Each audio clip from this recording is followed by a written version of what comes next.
बिस्मिल्लाहिर्रहमानिर्रहीम। अस्सलाम वालेकुम। तो जनाब, पहले ही बाइट में वाव निकलने वाले ये ज़बरदस्त से कुरकुरे करारे रमज़ान स्पेशल सूजी के पकौड़ों की रेसिपी दे रही हूँ।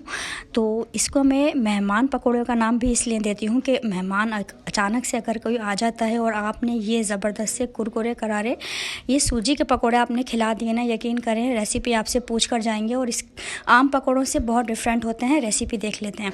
देखें, 2 कप ये नॉर्मल जो 200 ग्राम का कप होता है, रेगुलर कप, वो भी आप ले सकते हैं। मैंने मेजरिंग कप से यहाँ पर ले रही हूँ। ये 2 कप मैं सूजी ले रही हूँ। मेरी सूजी नॉर्मल है। अगर आपकी बहुत ज़्यादा मोटी है तो आप उसको ग्राइंडर कर सकते हैं, बट नॉर्मल ही सूजी होती है। आपने 2 कप सूजी ले लेनी है। तो ये देखें, 200 ग्राम से मैंने यहाँ पर 2 कप सूजी ले ली है। थोड़ी आवाज़ की माजरत करूँगी, बट यहाँ पर आपको रेसिपी ज़बरदस्ती देनी ज़रूर थी। तो यहाँ पर 2 कप सूजी में आपने 1 पाव दही डालना है। दही आपका बहुत ज़्यादा खट्टा नहीं होना चाहिए। नॉर्मल जो आजकल विंटर्स में दही उमूमन खट्टा नहीं होता, तो यहाँ पर पूरा 1 पाव यानी कि 1 कप दही इसमें जा रहा है। तो रेशो का आपने ख्याल रखना है। बहुत जूसी फ्लेवर तो आएगा, बट जूसी पकोड़े आपके तैयार होंगे। और ये देखिए 3/4 तकरीबन ये पानी भी मैं इसमें ऐड कर दूँगी। तो 2 कप सूजी, 1 कप भर के जो तकरीबन 1 पाव दही, और उसी कप से मैंने फिर 3/4 कप यानी कि 1 कप में थोड़ा ही कम था, मैंने पानी ऐड कर दिया। तो सूजी, पानी, दही को अच्छे तरीके से वेल कंबाइन करेंगे, हम मिक्स करेंगे इसको। आप देख सकते हैं कि इसका जो टेक्सचर बनेगा ना, अभी तो ये 15 से 20 मिनट के लिए मैं इसको रखूँगी ताकि हमारी जो सूजी है वो दही को सोक कर ले और अच्छा सा फ्लेवर आ जाए हमारी सूजी में दही का। तो अच्छे तरीके से इसको मिक्स करके हम इसको 15 से 20 मिनट के लिए मैं इसको रेस्ट के लिए रखूँगी, हमारी सूजी जो है वो फूल जाए। यहाँ पर देखें 15 से 20 मिनट तकरीबन मैंने इसको 20 मिनट रखा था। ये देखें, इस तरीके से सूजी हमारी तमाम जो दही था वो सोक कर चुकी है, फ्लेवरफुल हो चुकी है हमारी सूजी और सॉफ्ट भी हो गई है। अब आ गए हैं ज़बरदस्त से इंग्रेडिएंट जो हम इसमें ऐड करके फ्लेवरफुल बनाएंगे अपने पकौड़ों को। यहाँ पर देखें तमाम चीज़ें चॉपराइज़ होंगी। ये देखें 5 से 6 लड़ियाँ मैंने कड़ी पत्ते की ली थी, ये हम अपने चॉपर में डालेंगे। और सेकंड इंग्रेडिएंट है, देखें 2 से 2.5 इंच का अदरक का पीस है, ये भी हम चॉप करेंगे अपने चॉपर में। और थर्ड इंग्रेडिएंट है हमारा ये हरा धनिया। तो फुल बंच हरा धनिया के पत्ते मैंने लिए थे, फुल बंच आपने डाल देना है हरा धनिया। और ये चौथा इंग्रेडिएंट है हमारा, देखें अगर आपके पास एक बड़ी साइज़ की है तो फुल बड़े साइज़ की 1 प्याज डाल दें। मेरे पास छोटी हैं तो मैंने इतनी ली हैं, या फिर मीडियम साइज़ की आप 2 भी डाल सकते हैं। तो 4 से 4 इंग्रेडिएंट हमारे हो गए हैं। 5वां इंग्रेडिएंट हमारा है हरी मिर्चें। बस यही हरी मिर्चें इसमें जाएंगी, इसके अलावा कोई हम सिर्फ थोड़ी सी काली मिर्च ऐड करेंगे, बट हरी मिर्चें अपने टेस्ट के हिसाब से ले लें। मैंने यहाँ से 15 से 12-15 मैंने हरी मिर्चें इसमें डाली हैं। और ये है ऑप्शनल, बट फ्लेवर बहुत अच्छा आता है। तो ये तकरीबन आधा पाव हरी प्याज के सिर्फ मैंने ग्रीन पार्ट लिया है, और आप चाहें तो ये जो हमने रेगुलर प्याज डाली है इसके बदले आप पूरी आधा पाव हरी प्याज भी डाल सकते हैं, बट मैंने वाइट पार्ट नहीं डाला, मैंने ग्रीन पार्ट ही डाला है। तमाम को चॉपराइज़ करेंगे। देखें अगर आपके पास चॉपर नहीं है तो आप इसको हवन दस्ता कर सकते हैं। यहाँ पर देखें कितना अच्छा फ्लेवरफुल से तमाम इंग्रेडिएंट हमारे चॉपर में अच्छे से एक ही दफ़ा में सब चॉपराइज़ हो गए। और अब हम इनको मिक्स करेंगे। देखिए 1 टेबल स्पून तेल डालेंगे। अब हम अपने ख़ास इंग्रेडिएंट्स डाल रहे हैं। ये तेल आपको कोई नहीं बताएगा, बहुत अमेजिंग फ्लेवर आता है। आधा टीस्पून मैंने इसमें कुटी हुई काली मिर्चें डाली हैं। ये है बेकिंग पाउडर जो हम केक्स में डाल रहे होते हैं। तो ½ टीस्पून हमने बेकिंग पाउडर डालना है, ये हमारे पकौड़ों को क्रिस्पी करेगा। ज़्यादा नहीं डालना है, ½ टीस्पून ही डालना है बेकिंग पाउडर। यहाँ पर नमक अंदाजे से डाल देंगे।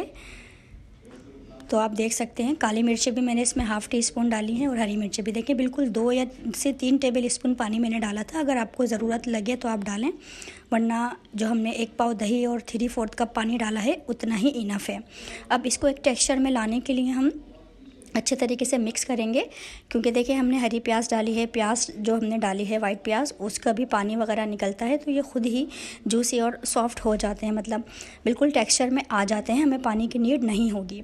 अब देखिए 20 मिनट मैंने पहले रखा था और फिर मैंने मसाले ऐड करके फिर 20 मिनट के लिए रख दिए।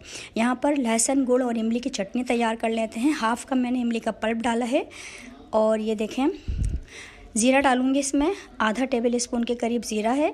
और मैं आपको दिखाती हूँ, साबुत लाल मिर्चें मैंने ली हैं, काला नमक लिया है ½ टी स्पून, छोटा बंच मेरा देसी लहसुन का था। देसी और गुड़ और इमली की चटनी ज़रूर जाएगा इसमें। और देखें गुड़ और इमली का मैंने बैलेंस कर लिया है। 3 टेबल स्पून चीनी थी और इतना ही मैंने तकरीबन गुड़ लिया था। तो गया ज़ीरा, काला नमक और ये साबुत लाल मिर्चें, चीनी और गुड़। ये आपने अपने टेस्ट के हिसाब से बैलेंस कर लेना है दोनों को, क्योंकि हमने इसमें आधा कप हमने डाला था इमली का पल्प। और ये देखें छोटा सा बंच मेरा देसी लहसुन का था। बहुत अमेजिंग फ्लेवर आता है इस चटनी का। इन पकौड़ों के साथ आपने ज़रूर बनानी है। और हरा धनिया का मैंने ½ बंच लिया था। तो ये देखें कितनी ज़बरदस्त सी गुड़, इमली और लहसुन की चटनी। अब यहाँ पर देख लेते हैं, 20 मिनट मैंने इसको रखा था और अब मैं पकौड़े फ्राई कर रही हूँ। मीडियम हॉट ऑयल में आपने करने हैं। और देखें शुरू में आपने बिल्कुल टच नहीं करना है इसको। 2 से 3 मिनट तक आपने इसको इसी तरीके से शेप में आने देना है। और यहाँ पर हम इसको फ्लिप करेंगे। जब ये बिल्कुल फॉर्म में आ जाएंगे अपने, फिर हमने इसको फ्लिप करना है। तो तकरीबन जिस तरह हम अमूमन पकोड़े तलते हैं इसी तरीके से हम, क्योंकि हमारी सूजी फूल चुकी है और काफ़ी अच्छी सी सॉफ्ट हो गई है, तो फ़ौरन ये आप देख सकते हैं कितने ज़बरदस्त इस पर कलर आ गया है। तो बस शुरू में आपने बिल्कुल टच नहीं करना है। ये लो टू मीडियम पर खुद ही अंदर से कुक होंगे और ज़बरदस्त सा इसका फ्लेवर बनेगा। तो ये देखें अपने कलर, बहुत ज़्यादा आपने इसको ना फ्राई नहीं करना है। खुश्क जो पकोड़े होते हैं वो अच्छे नहीं लगते। बिल्कुल जूसी पकोड़ा करने के लिए एक्स्ट्रा फ्राई आपने नहीं करना। ये देखें इतने क्रिस्पी, इतने करारे होते हैं कि बस आप इसको एक दफ़ा ये रेसिपी बना लेंगे ना, तो आप भी इसको मेहमान पकोड़ों का नाम ही देंगे। क्योंकि ये मेहमान जब आ जाएँ और आप इनको इतने ज़बरदस्त से पकोड़े खिलाएँ ना, आप यकीन करें बहुत अमेजिंग फ्लेवर आता है। और इतने क्रिस्पी, करारे, कुरकुरे होते हैं कि कितने भी टाइम गुजरने के बाद भी ये इनका जो कुरकुरापन है वो मेंटेन रहता है। तो देखें बस ये हमारे यहाँ जब बनते हैं ना, तो बस ये प्लेट पता नहीं कहाँ गायब हो जाती है। ये इतने ज़बरदस्त बनते हैं। तो ये रेकमेंड करूँगी, ज़रूर आपने इस रेसिपी को रमज़ान के लिए बनाना है, सीखना है। और मेहमानों के लिए ख़ास ज़रूर इसको ट्राई करके देखना है कि ज़बरदस्त से हर खाने वाला आपसे पूछेगा ज़रूर इस रेसिपी को कि इतने ज़बरदस्त ये तैयार होते हैं। तो सो व्यूवर्स, अगर आपने अभी तक मेरे चैनल को सब्सक्राइब नहीं किया है तो प्लीज़ सब्सक्राइब माय चैनल, क्योंकि मेरे चैनल से मिलने वाली हैं आपको ऐसी शानदार रेसिपीज़ जिन्हें आप अपने किचन में ज़रूर बनाना पसंद करेंगे। इतने कुरकुरे, करारे, शानदार रेसिपी दी है तो एक लाइक तो बनता है। और मेरे वीडियोज़ को अपने फैमिली एंड फ्रेंड्स में शेयर ज़रूर करना है। दुआओं में याद रखिएगा। इतने ज़बरदस्त सूजी के पकौड़े आपने शायद ही सुने हों, मगर आपने अब इसको अपने लिए बनाने हैं, अपने घर वालों के लिए इसको बनाना है। दुआओं में याद रखिएगा।